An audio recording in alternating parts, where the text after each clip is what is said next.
The average year-end bonus is $1,800, not including a potential tax refund. What should you do with this money? We'll discuss that today on My Stash Journey.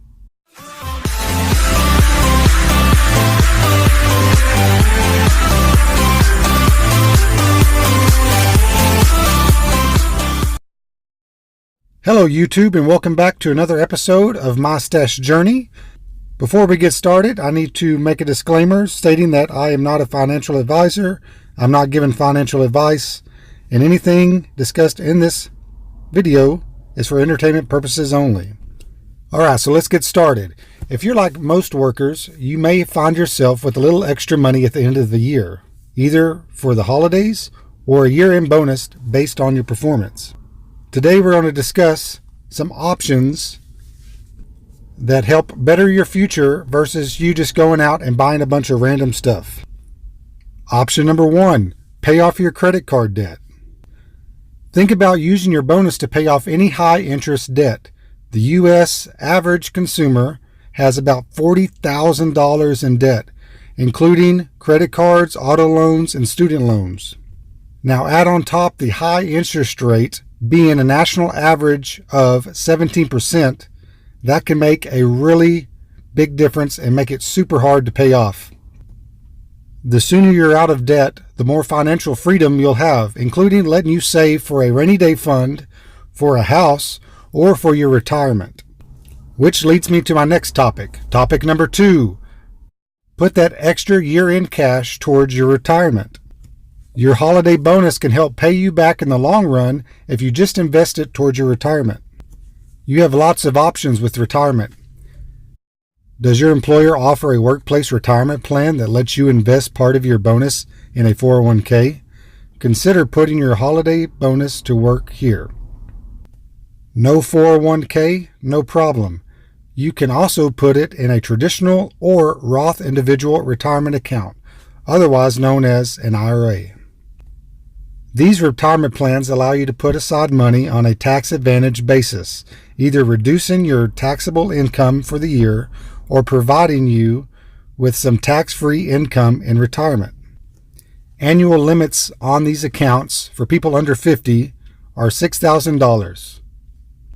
If you have a 401k, your annual limit is $19,000. All right, option number 3, investing towards a long-term goal. We all have goals we want to hit before we retire. Maybe it's a down payment on a house. Maybe it's saving for a child's wedding or for their college fund. Investing in an individual brokerage account can help you get there faster than just keeping it in your checking account. You can invest in stocks, bonds, funds, and other securities. Plus, you don't have to wait until you're ready to retire to use the money. Okay, option number 4. Build your emergency and rainy day funds. You can also use your year-end bonus to help build your rainy day or emergency fund. A rainy day fund should contain between $500 and $1,000 and should be held in an easy-to-access account such as a bank account. An emergency fund, which you'd use for a bigger life event such as a layoff or illness, should hold between 3 and 6 months worth of your expenses. Think about putting your emergency cash into an account that will give you a higher yield of interest rate versus a standard bank account. In this case, I'm going to recommend using Marcus by Goldman Sachs. It's an online bank account where you can put your funds in there, and right now they have a 2.25% interest yield on that account, which is the highest that I've seen, and it's more than you're going to get from a typical bank without locking your money into a CD. All right, option number 5, invest in your children.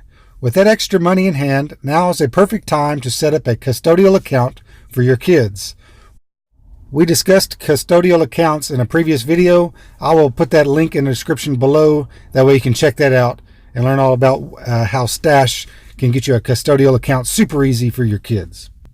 But basically, a custodial account is a brokerage account that lets you put money away for your child and then invest that cash into stocks, bonds, mutual funds, and other securities.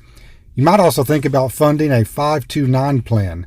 We can discuss those plans in a future video. So I'm going to go ahead and wrap up today's video, but whatever you choose to do with your year-end bonus, one thing is sure to be true. The longer it sits around, the more tempted you'll be to spend it. Put that bonus to work for you. That concludes today's video on 5 smart things to do with your year-end bonus. Thank you for joining me and have a great day. Yeah.